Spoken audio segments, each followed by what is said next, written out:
السلام علیکم دوستو، کیا آپ کے علم میں ہے کہ یہودی حضرت جبرائیل علیہ السلام کو اپنا دشمن اور حضرت میکائیل علیہ السلام کو اپنا دوست کیوں کہتے ہیں؟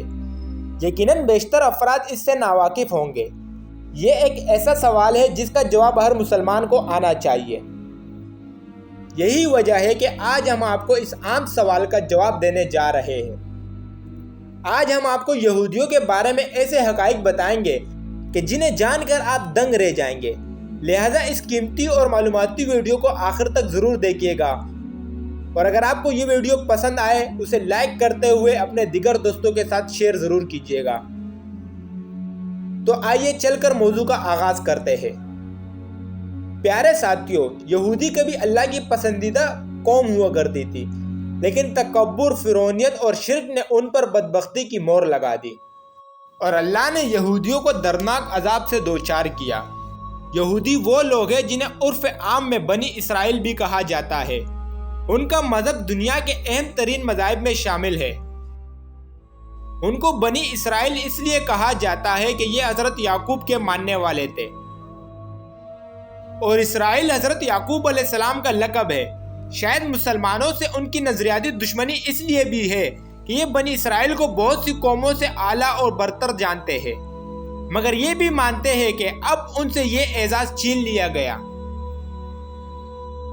ان کی مذہب کی عام بات یہ ہے کہ کوئی بھی شخص بآسانی ان کے مذہب میں شامل نہیں ہو سکتا، بلکہ یہودی ہونے کے لیے آپ کو سخت شرائط کا سامنا کرنا پڑتا ہے۔ دوسرا، بہت ہی کم ایسا دیکھنے میں آیا ہے کہ کسی یہودی نے اپنا مذہب چھوڑا۔ یہ لوگ اپنے مذہب کے بارے میں بہت سخت ہیں، مگر یاد رہے کہ یہ وہی قوم ہے جس پر اللہ تعالیٰ نے سب سے زیادہ لعنت کی ہے۔ اس قوم نے حضرت یحییٰ علیہ السلام کا سر قلم کروایا تھا، اور حضرت موسیٰ علیہ السلام کو کہا تھا کہ وہ جب تک اللہ کو اپنی آنکھوں سے نہ دیکھ لے ایمان نہ لائیں گے۔ یہ وہ قوم ہے جس پر اللہ تعالیٰ نے نہ صرف قرآن پاک میں بلکہ ان کے اپنے صحیفوں میں بھی لعنت کی ہے۔ ان سب باتوں سے ظاہر ہوتا ہے کہ یہ قوم شروع سے نافرمان قوم رہی ہے، اور مسلمانوں سے ان کی دشمنی خاص کر اس لیے بھی ہے کہ ان سے امامت کا حق چھین کر اللہ نے مسلمانوں کو عطا کیا۔ یہودی حضرت جبرائیل علیہ السلام کو بھی اپنا سخت دشمن سمجھتے ہیں، کیونکہ وہ وحی کے ذریعے حضور اکرم صلی اللہ علیہ وآلہ وسلم کو ان کی سازشوں سے آگاہ کر دیتے تھے۔ یہودیوں نے جب حضرت جبرائیل علیہ السلام کو اپنا دشمن کہا تو اس پر اللہ تعالیٰ نے سورۃ البقرہ میں ارشاد فرمایا کہ کہہ دو کہ جو شخص جبرائیل کا دشمن ہو اس کو غصے میں مر جانا چاہیے۔ اس نے تو یہ کتاب خدا کے حکم سے تمہارے دل پر نازل کی ہے، جو پہلی کتابوں کی تصدیق کرتی ہے اور ایمان والوں کے لیے ہدایت اور بشارت ہے۔ تفسیر ابن کثیر میں اس آیت مبارکہ کے حوالے سے لکھا ہے کہ امام جعفر طبری رحمۃ اللہ علیہ فرماتے ہیں کہ جب یہودیوں نے حضرت جبرائیل علیہ السلام کو اپنا دشمن اور حضرت میکائیل علیہ السلام کو اپنا دوست بتایا تھا، ان کے جواب میں یہ آیت نازل ہوئی، لیکن بعض کہتے ہیں کہ عمل نبوت کے بارے میں جو گفتگو ان کی حضور اکرم صلی اللہ علیہ وآلہ وسلم سے ہوئی تھی، اس میں انہوں نے حضرت جبرائیل علیہ السلام کو اپنا دشمن کہا تھا، جبکہ بعض کا خیال یہ ہے کہ حضرت عمر بن خطاب رضی اللہ تعالیٰ عنہ سے ان کا جو مناظرہ حضور صلی اللہ علیہ وآلہ وسلم کی نبوت کے بارے میں ہوا تھا، اس وقت یہودیوں نے حضرت جبرائیل علیہ السلام کو دشمن قرار دیا۔ حضرت ابن عباس رضی اللہ تعالیٰ عنہ فرماتے ہیں کہ یہودیوں کی ایک جماعت رسول مقبول صلی اللہ علیہ وآلہ وسلم کے پاس آئی اور کہا کہ ہم آپ سے چند سوال کرتے ہیں جن کے صحیح جواب نبی کے سوا کوئی اور نہیں جانتا۔ اگر آپ سچے نبی ہیں تو ان کے جوابات دیجیے۔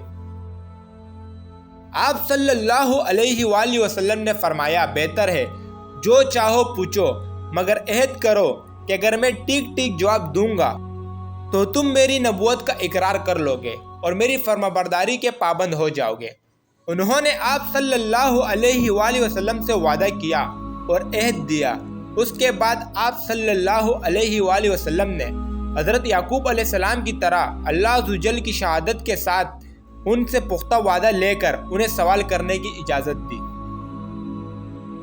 ناظرین گرامی، صحیح بخاری میں لکھا ہے کہ جب یہودیوں کو ان کے سب سوالوں کے درست جواب مل گئے، انہوں نے آخر میں پوچھا کہ اچھا یہ فرمائے کہ تورات میں جس نبی کی قبر ہے اس کی خاص نشانی کیا ہے اور اس کے پاس کون سا فرشتہ وحی لے کر آتا ہے؟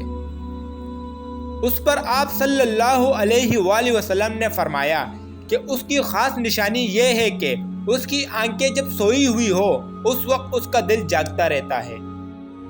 اس گفتگو کے بعد حضور اکرم صلی اللہ علیہ وآلہ وسلم نے یہودیوں سے فرمایا، تمہیں اس رب کی قسم جس نے حضرت موسیٰ علیہ السلام کو تورات دی، بتاؤ کیا میں نے ٹھیک جواب دیا؟ سب نے قسم کھا کر کہا کہ آپ صلی اللہ علیہ وآلہ وسلم آپ نے بالکل صحیح جواب دیا۔ اب ہمارے اس سوال کی دوسری شق کا جواب بھی عنایت فرما دیجئے، اسی پر بحث کا خاتمہ ہے۔ آپ صلی اللہ علیہ وآلہ وسلم نے فرمایا کہ میرا ولی جبرائیل ہے، وہی میرے پاس وہی لاتا ہے اور وہی تمام انبیاء کرام کے پاس بھی پیغام باری تعالیٰ لاتا رہا۔ سچ کہو اور قسم کھا کر کہو کہ میرا یہ جواب بھی درست ہے۔ یہودیوں نے قسم کھا کر کہا کہ جواب تو درست ہے، لیکن کیونکہ جبرائیل ہمارا دشمن ہے، وہ سختی اور خون ریزی وغیرہ لے کر آتا رہتا ہے، اس لیے ہم اس کو مانیں گے اور نہ ہی آپ کو مانیں گے۔ مگر ہاں، آپ صلی اللہ علیہ وآلہ وسلم کے پاس حضرت میکائیل علیہ السلام وہی لے کر آتے جو رحمت، بارش اور پیداوار وغیرہ لے کر آتے ہیں اور ہمارے دوست ہیں، تو ہم آپ کی تابعداری اور تصدیق کر دیں۔